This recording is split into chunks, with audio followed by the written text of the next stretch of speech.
This is not the future that we imagine for our children. And generations to come. But this could be their reality and ours if we don't act now. Littering is ruining our lands and oceans. Literally. It's killing marine life and suffocating ecosystems. Polluting the water and soil that we depend on for our very existence. Who cares? I do. I care. We do. I do. Samoa cares. Climate adaptation, resilience and enhancement of Samoa. Effective waste management is achievable if we all just do our part. It's not too late. We can work together now for a healthier and cleaner Samoa. For a better tomorrow today.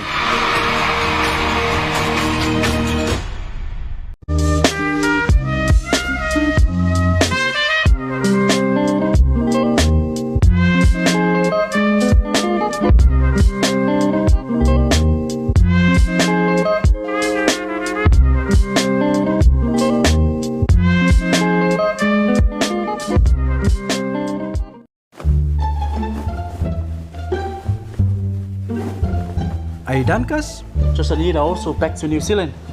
How about some hot umu of tar and banana? Yeah, but I want something different. Something hotter. Ngai whaalongo na sauce for Uncle Johnny's. What is that? It's a hot chili sauce from Uncle Johnny's. Full of flavor and heaps of heat. The heat is on. Fame away. Emma was sauce for Lolo for the company for Uncle Johnny's. Oh, let's go.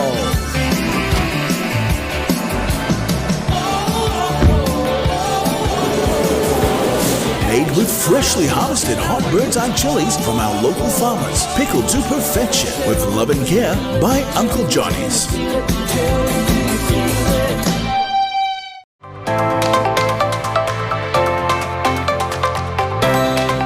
Fautuanga. Pe a whai e wha umi o na a fia le whulu māsani. E fautuaina le wha anofo e sea i lo whale ina ne ia a fia nisi tangata o le a inga ai mai se tamaiti. Ia wha awa wina pēr le inuino whala au mo i lātou e iai ngase to mau. Ia lava le mālolo ma whai le tali fofonga i temi uma. Ia whai ni au wha atinonga wha fia fia ai lo ma whau e peo le whai tautusi ma whai sau tatalo. Ia tele le tau mawha i whala au aina suomalie ma whala au aina ngata. Tā ofi le uloula te paa ma le inu awa malosi. A whai wa e tinga ina le whulu māsani, vave wa ai se fo mai, po se whale mai la tāne. Tā ofi le pepesi o le whulu. Let's do it for Samoa.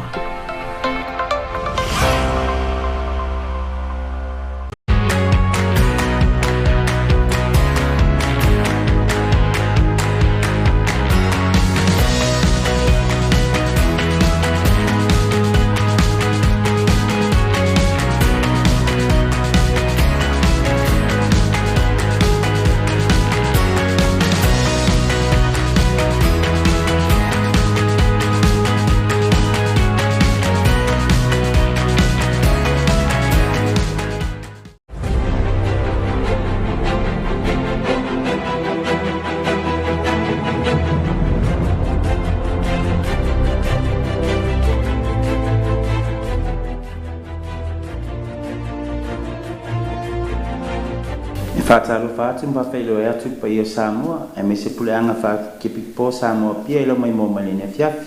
Se whapoponga le nei tato tala Tautai a sunga fua su walo novema wa whelua wha. Le so le asu whamalo le whapaianga o paselika o sangata pētelo mpau. I tala tomua e afua mai maunga manui o a inga nu e ka le sia ma le atu nu. La vea ene tali aoa mo se whapoponga. O le whai unga le vai aso. Nā sia ia lea o ngā so sā mai le matanga luenga le whingalo pa ia o Iesu i whāle whā. Le mauta o ta māma tina mātutua e le mapu i whangalele. Na wa ia le whelanu anuai e le ngata i mea lofa na fuai. Ai na whapea fo i whaafia fianga na tāpena i nai alo ma whanau. Ai mai sea li i matamaita i whaiaonga.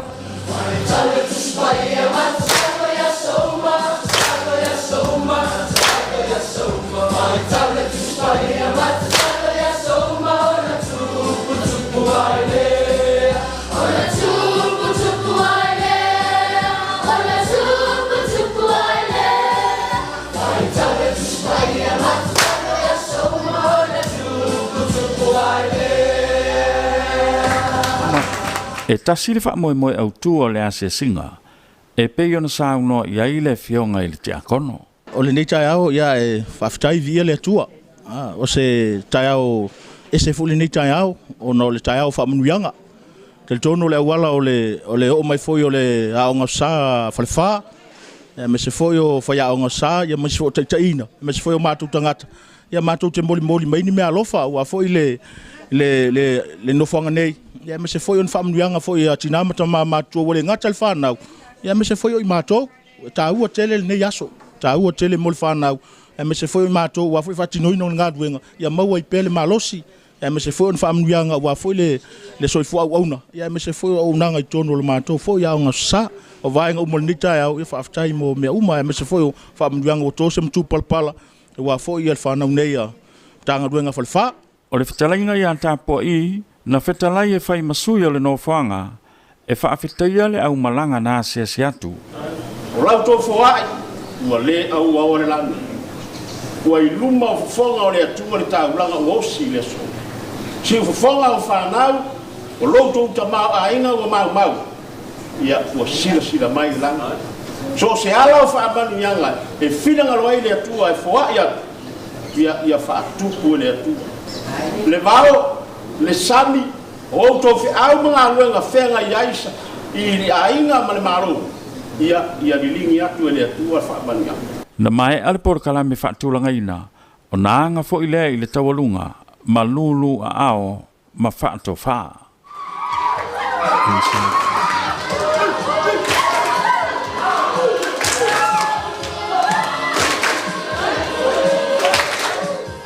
Ene taliawa, mo le tautai. Tawalunga ngā luenga whai le itua inga sangata ana ale vikali atu la inpa ia I whaleata. Na vea ene taliawa mas whapoponga. E tele whaala potopotonga ese le kāle sia kātoliko, e ngā lulue ma tautua le tua. Ae e tala noa lo I le whaala potopotonga le nei le sangata ana. O na mana tua lo leo whale tua le au whai ngā luenga tutofia le tua. Peitai, ua tupu maola li tu ainga. Ina ua au iai le toa tele o tina matamaitai o matanga luenga ma au lotu.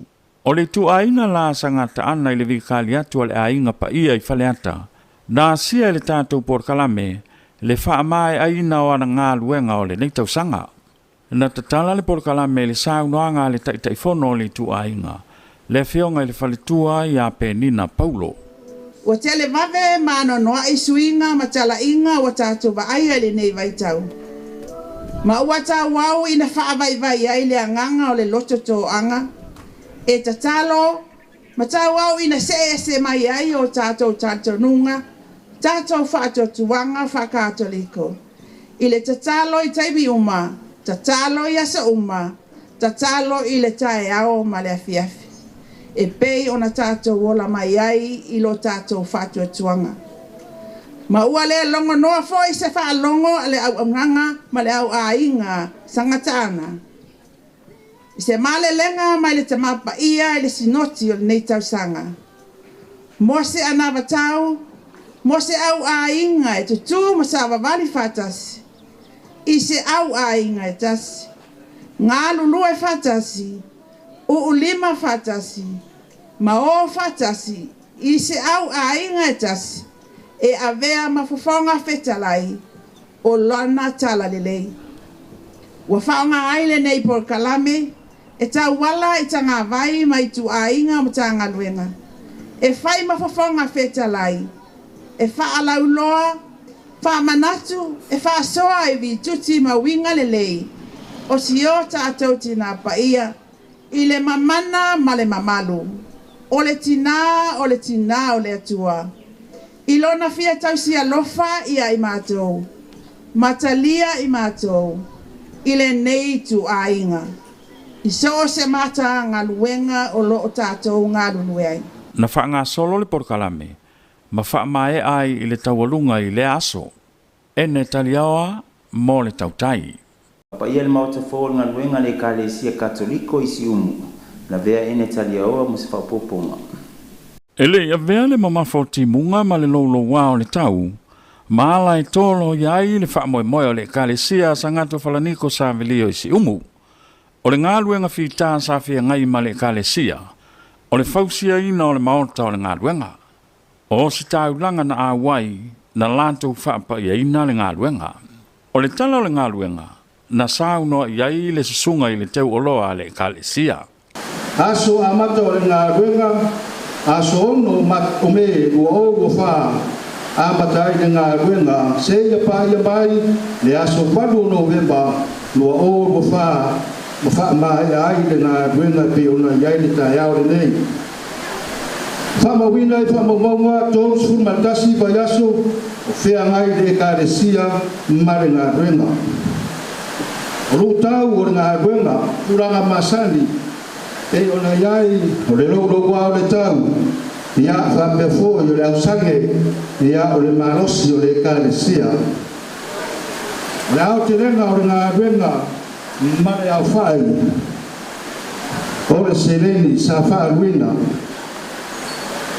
Ina mai ai o le ngā luenga, i le aso walu, ua whamawina ai, ua lua se lau fitu suru ma le ono afe, iwa se lau ma le limba, iwa se furu ma le fitu sene, le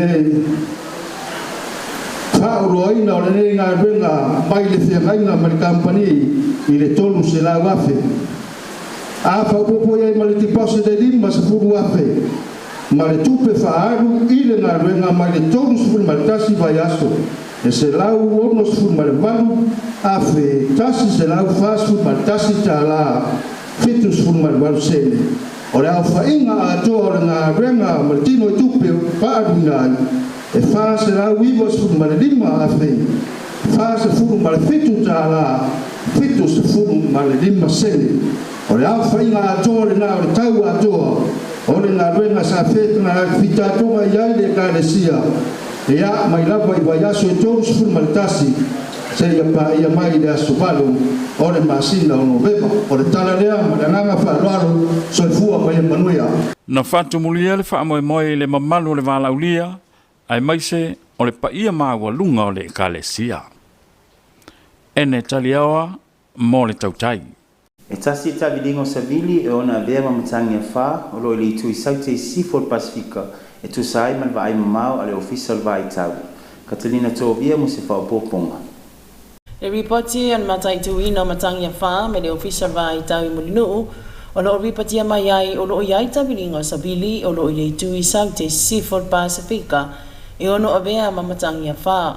O le teimine o lo mawalalo, mamama o na tavilinga, ele iyo o ile malalosi e mawhai ai o na whaingoa ina. Pei tai whailo mai ele official vai tau, o le tūlanga ele mawhanawhana le samia lo tu mau pea mō Samoa e pei o na maasani ai. Se ia wanga nā ai le la nina o lo o mātai tuina pea le official o na whasuia inga, ma le masino te sema anga i atu i a Februari. Tau le report le vai tau e mawalalo lava se tūlanga i ono a fia ai Samoa i se matangi a wha. Pei ta ia whianga i pea Samoa ma timunga le masino te sema e pei o timunga masani ai. O le tūlanga whoiftai inga o ao masabiri, o lo utu mau pea ma e ono anga i atu le tui sauti o Samoa whaatasi ai ma timunga. O le whaituanga ma le official vai tau, o whianga iai ma le vai tau o matangi a wha, lua olua lima, e au i tangata uma o na tā pena, ma e tā ua le muni o ta i o lapta inga ma whaasira silanga, o lo awina atu le official vai tau, e puipuia masaonga le muai de saifua.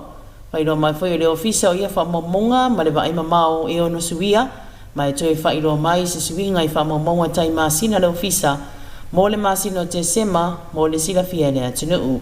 Talina Tovia mo le Tautai.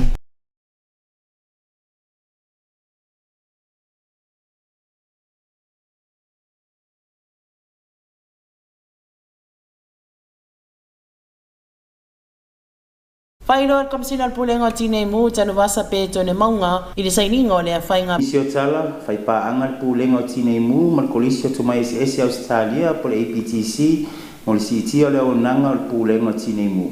Katalina Tovia mo se whao poponga. Whairo komisina pulenga tine mu tanu wasa pe tone maunga i le saininga o le whainga paanga o le afsosoani tele le nei whianga inga e whaale leia ma CT o le onanga le tine mu.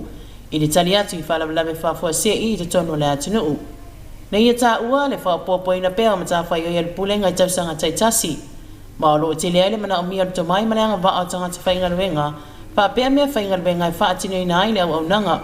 Ta ue tanu vasa o le whainga pa anga o le anga pa aitanga ta whainga luenga to alua, mai le pūlenga e malanga ati me le pone Australia.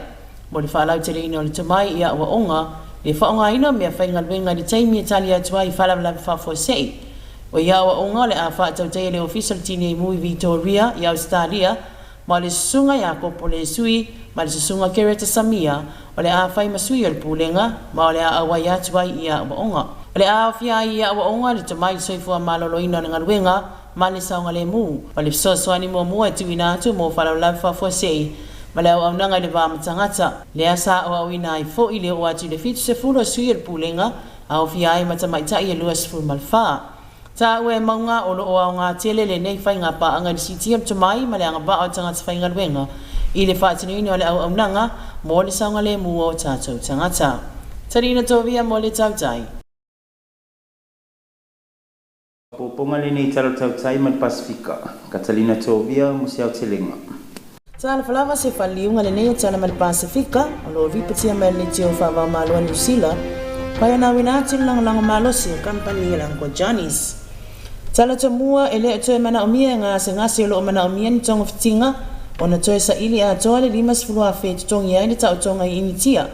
A wa tala le fale mai fōu wha apitoa i nāndi fiti lea se launga se ngasi e mawhai o na tau o toai. Whaari ari whaatono o lea fale mai a Barvesh Kumar o ia foi lea sa whaatuina le nei ati na e o loo mawhai o na o foi na le fale mai leo au nanga fōu e whai ai tau tonga ai te tongi muli muli. Ma o se awala wha awhaingo fie so soani ai ngā se ngasa lima vai ma tau sa iri se tupe e te tongi ai ni tonga tinga. Ta ue kuma o loo awele wha mua le whale mai i sefe ma le wha sauino le o ngā se ngase o na wha toa ngā i ai le tūlanga tau se leni. Mai ma whaila ma foi o na whaia awala e tongi muli atu ai e le ngā se ngase le piri le whale mai. Ai ia ngā whatia ma ia awane i avea lea ma wha awhita auli le ngā se ngase.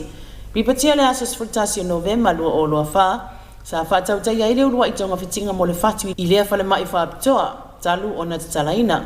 Ma na whalia president o te mai whafo mai whaapitoa i whiti a Dr. Ram Raju o le tūlanga masani lava ia i ngā se ngase ta o tole whatu e se fulu aso e mātei tūwai e fo mai pea mai al tautonga.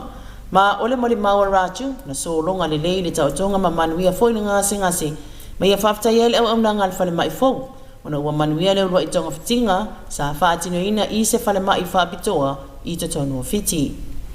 Wa pāsia le palemene Vanuatu se teu ngā fau le tūla whono o urungari i te tusa po o whai poiponga le alii le isi alii ma le tamaitai le isi tamaitai.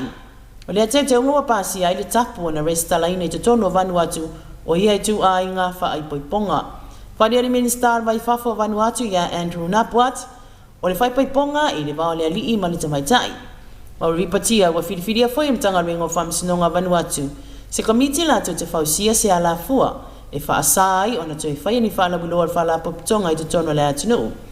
Le atu la whano na pasi e le aso se fulu whao Novemba lua o lua wha ma e au i whai whiau ma i lato uma o loo ma whai o na whapa ia ina le sakala meta le whapa i ponga ma e au ana o lato sila fia o le soli tu la whano le whapa ia ina o se urungari i tua inga tutusa i te tono Vanuatu e tusai ma tu la whano. Ma a whai fwoi ai anga i atu se whai whai poiponga i le ofisa talo sanga ina se restala mo le whapa ia ina o se urungari i tu ainga tusa e ma whai le ofisa na whaale au ngā ina lona laisene ma tapu wai o na ia tue whapa ia ina so o se whai poiponga. O le atu la whono lo au fia umai tali tonunga whaale e kalesia ma sauninga whaale anga nuu i le whaatinonga o ia whai poiponga. Tari el Pasifika mo le ne ia fiafi tō whaasefua.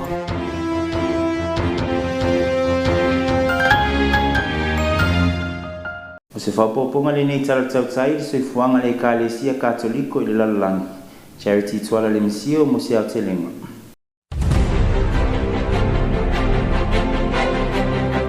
Patalo fatu Samoa, male puleanga whakipi po Samoa pia o tala o soifuanga o le Kalesia Katoliko mai ima o le lalalangi. I mua itala o loo whaso solupele wafta wa i totono Maniper o ni tuainga o loo au mau I mātu sa sae o intia. Tawa I le wao tangata kuki ma le meitei, o silia I le 2.5 tangata o fasiotia, ma le silia atu I le 11 wafe o so sola ese mo nisi o no fuanga, au whaiwhai tsele le wafe ina I o ia I tuainga, o loo watali atu wainga au leo leo, e tau whatoa toa, ma tau fiofi le tūlanga o ia I vevesi, pasaina foi on toi whaia ni fisota inga I le fitalia inga ia I la tau, e pui mai ai le whaatetele ina o le whimisa ai, o loo tupu mai le state o Maniper, I le malo intia. Maua tūla I mai le whono e pikpo intia e langolango sua e wha manino, ni tūla whono mo se waifo ia umi o nao ngā, ma lapata I ngā anga I tūlanga oi ua fasiotia, lea le mo o mia wha nāti o ngā luenga mo se filemu, ia wha mautu ina mai ini wha talanoanga usuia. Le nei taimi, I le usuia le malo si o vesia inga nā lia e mai Jeribam, I le tu se sifo Maniper le aso sfulu lua le masina nei, o loo whaopopo I tawa inga kengi o whaa o pengaina, vai ngā au mo le puipuinga, o se taliato le ofiso le kalesia, e whaailolo la tau finangalo I a tapo ai le whaonga ina o mea tau. To a sfultasi tangata mai tua inga le kuki na fasiotia, ma le to o loo leo sa whamanua lea. Whailoa I tangata o mau o lea whaitu lo la tau whaanoanoanga I le tāpuni o whaleo loa, whapea company te tele ma au nanga mo tangata no o lau tele. Fasiotia ni se o tina e to lua I le waftawa I o ia I tua inga na tā ua, ma watu o atu I tua o vainga au whaapitoa ma lo, taimi ina ngā luenga whaatotoa sa a mata ia au ki topa a sumoamua mo le pitono. I tala whaopopo, langlong sua le official wa inga paia, pasoa mo Signore Joanne Antonio Serrano, e whai masui I le whaopotonga malo o whaatasi mo se file mo tausia I le malo o Haiti.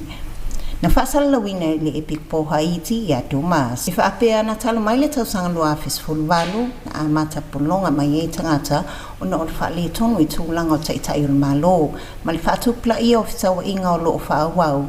Ma ua o I le fitu se la wafi whaitanga o tangata whiawa I solo I to tono le atunu mo se suru whainga. O le aso sfultolo no vema na pasi ai e whapoptonga malo Amerika po le OAS. Le whaatalo sanga a whono sui whaptoa o loo tau aveina le I tū mo tangata no o Haiti.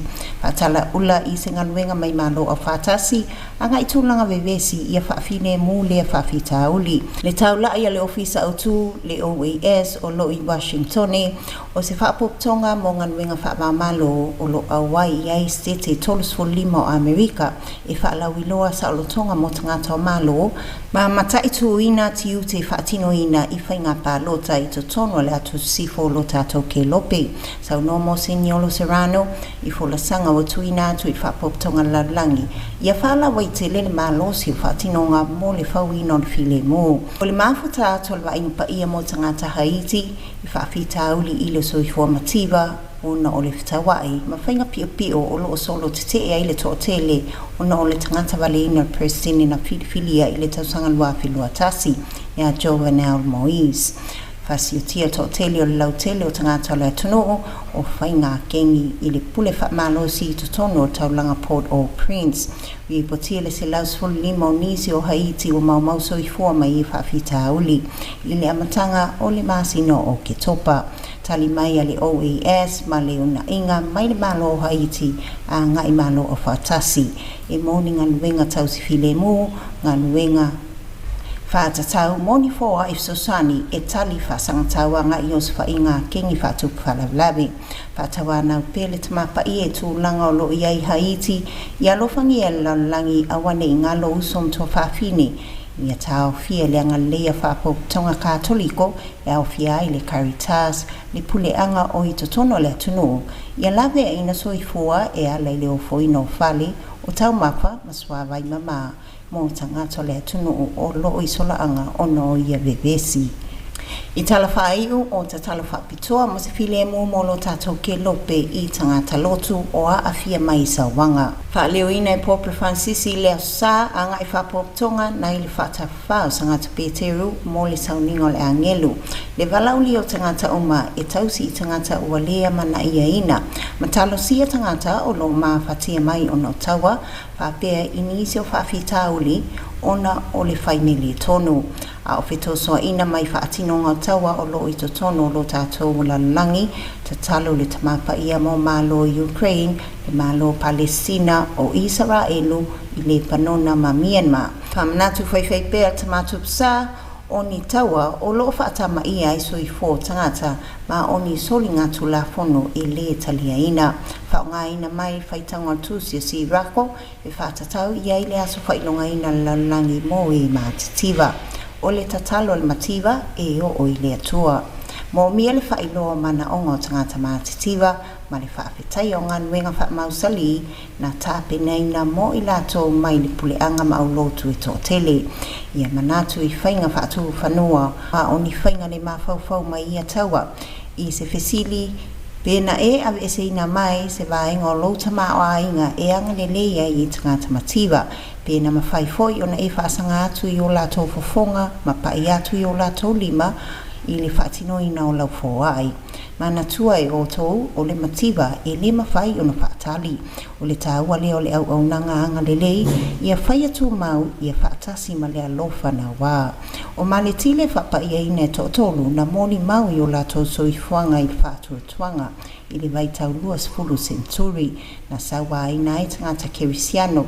Le o sitaulanga le i tō inga sao Francis ia Luigi Pali, Pāpea John Godzuli, pa tele al puleanga na whapa ia ina i le sauninga la stonai. Whamanatu fo i pa tele Max Joseph, le tangata no siamani, sa whapa ia ina i le asosa, whaasanga tau mo le filemu, anga isa wanga na mai vainga le Nazi. Le awangenu ma le aupa ia umai le langi, talo sia i mātou. O tala i o soifanga le Kalesia Katoliko, whaftai tele langonsua, a le Jan Mouse Company Limited. Pamania le atua ia Samoa ma le puleanga tō whasoifua.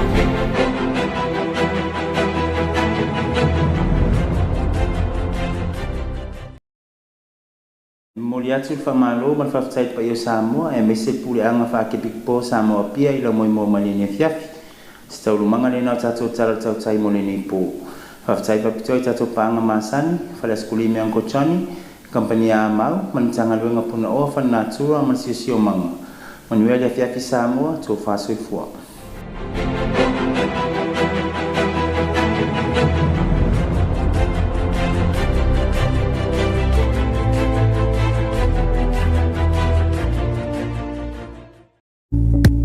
Uncle Johnny's continue to bring you quality ice cream to ensure families have a great time when getting together. With delicious, yummy flavors of our nearest range of premium ice creams, Uncle Johnny's is all about making sure that our brand remains a family favorite. Uncle Johnny's ice cream is available at your favorite store nationwide. Visit any of the stores near you, or better yet, come to our Vitale factory for your orders.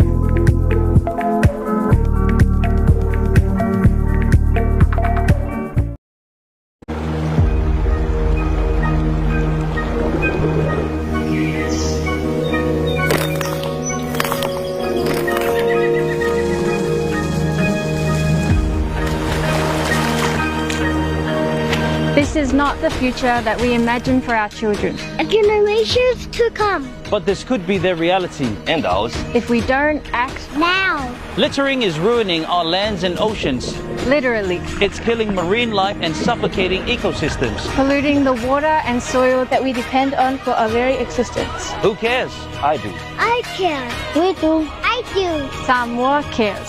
Climate adaptation, resilience and enhancement of Samoa. Effective waste management is achievable if we all just do our part. It's not too late. We can work together now for a healthier and cleaner Samoa. For a better tomorrow today.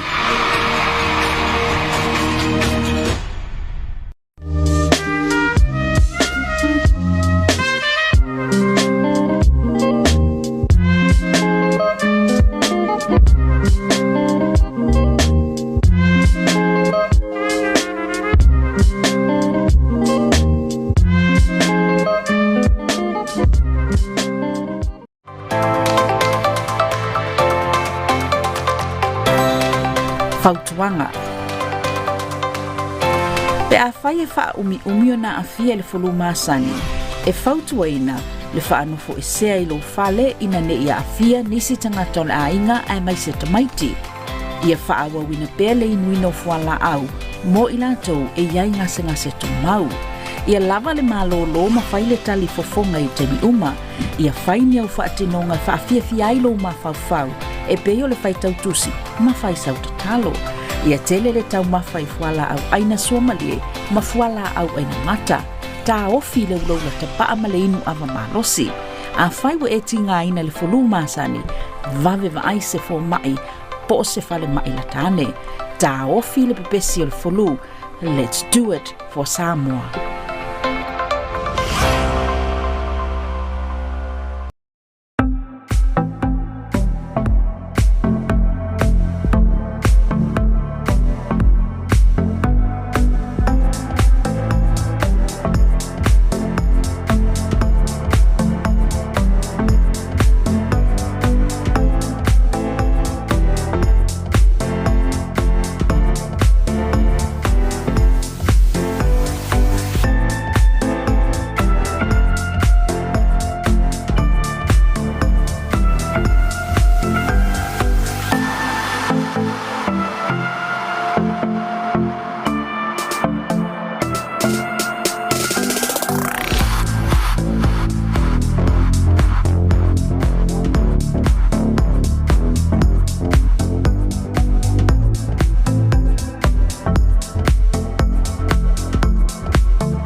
Greetings and Talofalava Samoa and also the Archdiocese of Samoa Pia for your viewing tonight.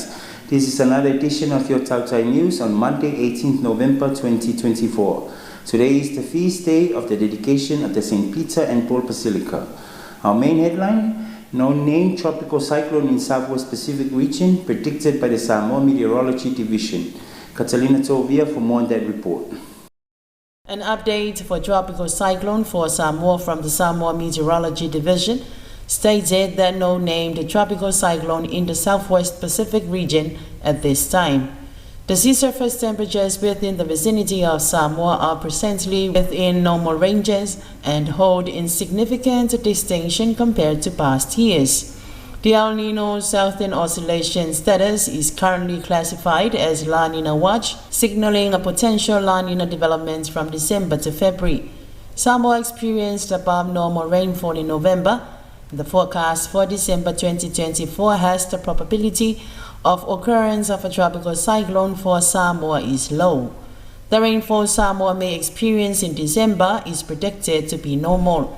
The South Pacific Convergence Zone is anticipated to remain an active feature, though it may shift south of Samoa and associated rainfall activities. The Meteorology Division of the Ministry of Natural Resources and Environment, in partnership with international and regional organizations, will continue to monitor the development of El Nino, Southern Oscillation, and the climate system to provide up-to-date advice and warnings about tropical cyclones. During the 2024-2025 tropical cyclone season, all communities are urged to stay alert and be prepared. It is important to follow cyclone alerts, warnings, and advice to help save lives and reduce damage to property. Since weather conditions can change, Tropical cyclone outlook updates will be provided throughout the season. Salina Tovia for Tautai News. In other news, the Australia Pacific Training Coalition, or APTC, and the Samoa Fire and Emergency Service Authority partnership strengthened fire and emergency services in Samoa. Catalina Tovia for more on that report. The partnership between the Australia Pacific Training Coalition and the Samoa Fire and Emergency Services Authority has helped to enhance fire safety and emergency response capabilities in the Samoan community through targeted capacity building and specialized training. This was highlighted by Samoa Fire and Emergency Services Authority Commissioner Tanuwasape Tonemonga. He stated that the authority's responsibilities have expanded over the years. There has been a need to boost staff capabilities and operational resources to improve service delivery for all Samoans. Through the partnership with APTC, 2 FESA staff members were provided with opportunities to travel to Melbourne, Australia, and completed the course in hazardous materials emergency response.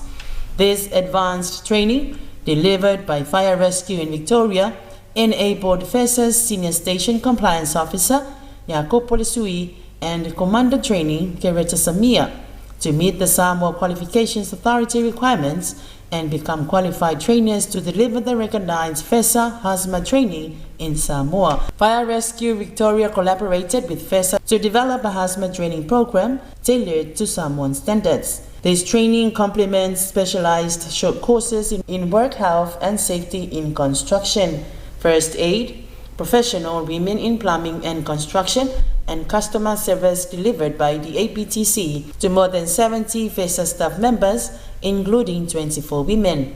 Commissioner Maunga added these training programs have been helpful and skills gained by the staff have led to strengthened service delivery and emergency response.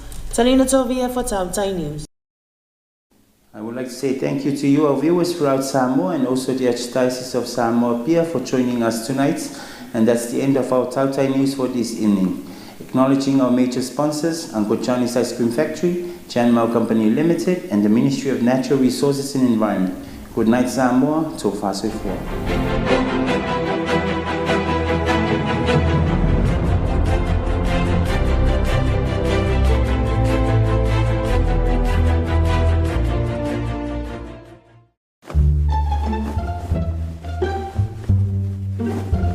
Are you done, Cuz? Just a little also back to New Zealand. How about some hot umu of tar and banana? Yeah, but I want something different. Something hotter.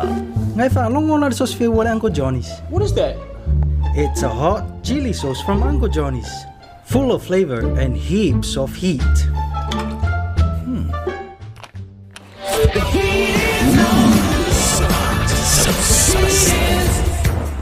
Why? Emma was sauce falolo for company for Uncle Johnny's. Oh, let's go.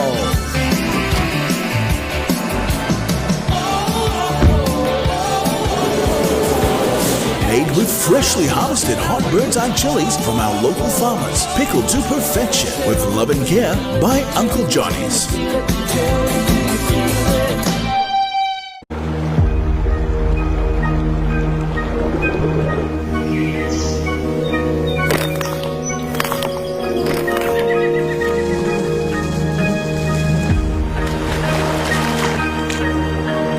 This is not the future that we imagine for our children. And generations to come. But this could be their reality and ours if we don't act now.